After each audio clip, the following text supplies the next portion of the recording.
फडणवीस आहेत, म्हणजे स्वतः कृषी मंत्री सुद्धा आहेत त्याच्यामध्ये. राज्यामधील कारभार कुठेतरी त्याच्यावर परिणाम होतो असं वाटत नाही का मला? माननीय मुख्यमंत्र्यांनी स्वतः लक्ष घातलं. काल सर्व अधिकाऱ्यांशी ते बोलतायत.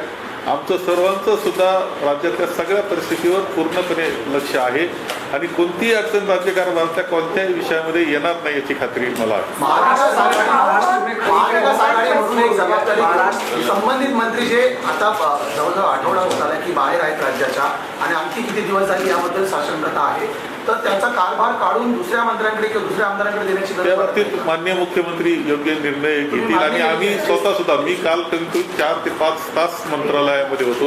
आमचे सर्व मंत्री महोदय सुद्धा मंत्रालयामध्ये होते.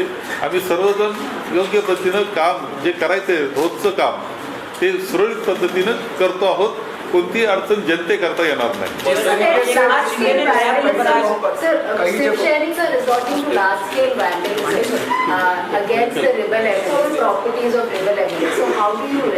I don't think there is any cause for any violence, nor do the Mahavikas Aghadi believe in any violence to be adopted. Obviously, there is anger amongst the loyal Shiv Sainiks who have expressed their anger with their local MLAs who have shifted their loyalties other than the party. But it is not a law and order situation. It is quite normal that at the local level, people who have elected their representatives because they belong to the Shiv Sena, their anger is bound to be there. जिस तरीके से तोड़फोड़ अलग अलग जगहों पर visuals आ रहे हैं, थोड़े से जानिए क्या कानून व्यवस्था को लेकर के सवाल हुआ है, किस तरीके से? कानून व्यवस्था बिल्कुल सक्षम है. कानून पूरा राज्य का नियंत्रण है. कोई राज्य में ऐसी घटना नहीं हुई जिसका लॉ एंड ऑर्डर के नाम से कोई दुरुपयोग करने की बात, ऐसा कोई मामला हुआ नहीं है. हालांकि लोकल लेवल पर जो MLAs ने अपनी लॉयल्टी जो है वो शिवसेना को छोड़कर रिबेलियन किया है, उसके बारे में आम आदमी में, जनता में बहुत नाराज़ी है. ये तो मानना ही पड़ेगा. चौहान सर, शिवसेना जिस तरह से हम देख रहे हैं, एकनाथ शिंदे अभी साफ हो गया है. एकनाथ शिंदे ने नया प्रोग्राम किया है शिवसेना बालासाहेब. देखिए सवाल ऐसा है कि उन्होंने किसी के नाम से भी कुछ फॉर्म किया होगा, जब तक उसको लीगल उसकी ऑथराइजेशन या उसको रिकग्निशन नहीं मिलता है तब तक इसको तो अनऑथराइज ही कहना पड़ेगा. इसको कोई मतलब नहीं रहता है.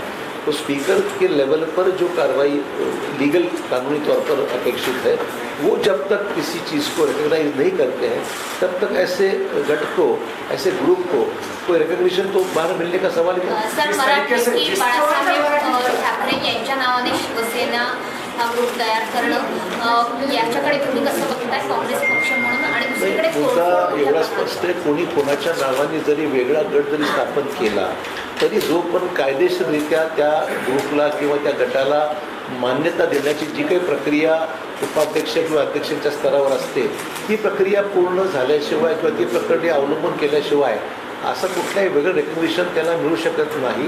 आणि जो पण रेकग्निशन मिळत नाही तो पण अशा ग्रुप फॉर्म करण्याचा अर्थ काही नाही. जो त्यांच्याकडूनही काँग्रेस राष्ट्रवादीमुळेच शिवसेनेला अडचण होते आणि त्यामुळेच काँग्रेस राष्ट्रवादीला सोडून आम्ही या बाबतीमध्ये योग्य वेळेस काही गोष्टी बोलू.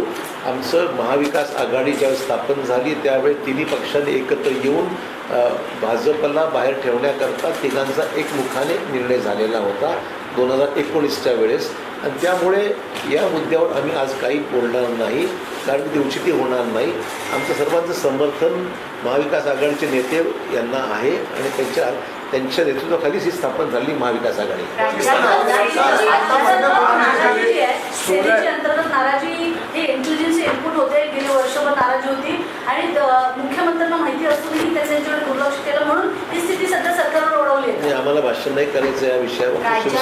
जो काही शिवसेनेमध्ये घडतंय हा त्यांचा अंतर्गत विषय आहे आणि मुख्यमंत्री सक्षमपणे त्या गोष्टीला बिल्कुल व्यवस्थित में हाथात है. 16 MLA को जिस तरीके से बर्खास्त करने के लिए शिवसेना की तरफ से गया है, लेकिन अब तक बर्खास्त की नहीं हो पाई, क्या उनको पहले नोटिस दिया जाता है या किस तरीके से आप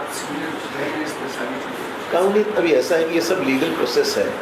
लीगल प्रोसेस में जो भी कंसल्टेशन चल रहा है, डिप्टी स्पीकर भी शायद मेरे ख्याल से कंसल्ट कर ही रहे हैं जो भी वो फैसला उचित समझते हैं कानूनी तौर पर करना चाहिए। सर, स्वतंत्र गट जरी स्थापन करता येत असला तरी पक्षप्रवेशाचा मुद्दा राहतो आणि तो शेवटचा पर्याय असेल बंडखोरांसमोर. 40पेक्षा जास्त आमदार आहेत. जर भाजपमध्ये जर प्रवेश झालाच तर महाविकास आघाडी सरकार कुठेतरी अल्पमतात येईल. असे जर तरवर काही उत्तर देण्याचा अर्थ नाही. जो पण एखादी घटना घटत नाही तो पण त्याच्यावर भाष्य करणं उचित नाही आहे.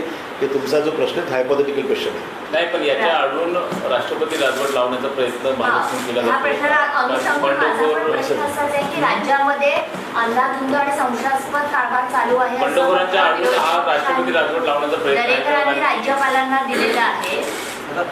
महाविकास आघाडी म्हणून आम्ही काम करतो आहोत. राज्यामधल्या सर्व प्रश्नांवर सुद्धा आमचं काम चाललेलं आहे. कोणत्या प्रश्नामध्ये बिलकुल दुर्लक्ष नाही आणि काम माननीय मुख्यमंत्री स्वतः पाहत आहेत. आम्ही सर्वजण काम पाहत आहोत आणि प्रयत्न कोणी करील असा तसं हे करण्याचा, परंतु तो यशस्वी होणार नाही. आम्ही सरकार म्हणून काम करतो आहोत, महाविकास म्हणून काम करतो आहोत आणि कुठेही कोणतंही कारण असं नाही की त्यामध्ये राष्ट्रपती राजवट लावण्यास योग्य कोणतंही कारण आज तक राज्यामध्ये नाही. या मताचे आम्ही आहोत.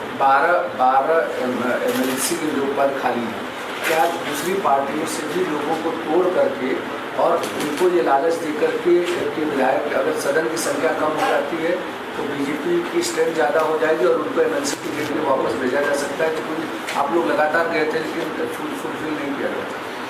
ठीक आहे. आता हे भारतीय जनता पक्षाने अनेक राज्यांमध्ये असे प्रयोग केलेले आहेत, परंतु हे सगळे प्रयोग त्यांचे जे आहे विना प्रकारचे प्रलोभनं असतील हे असतील, हे महाराष्ट्रात यशस्वी होणार नाही याची खात्री आम्हाला आहे. राष्ट्रपति शासन क्या लगाने की कोशिश हो रही है? अगर होगी तो नहीं, वो कोशिश करेंगे भी ऐसा कुछ तैयार करने का एटमॉस्फेयर, लेकिन वो सक्सेस नहीं होगा.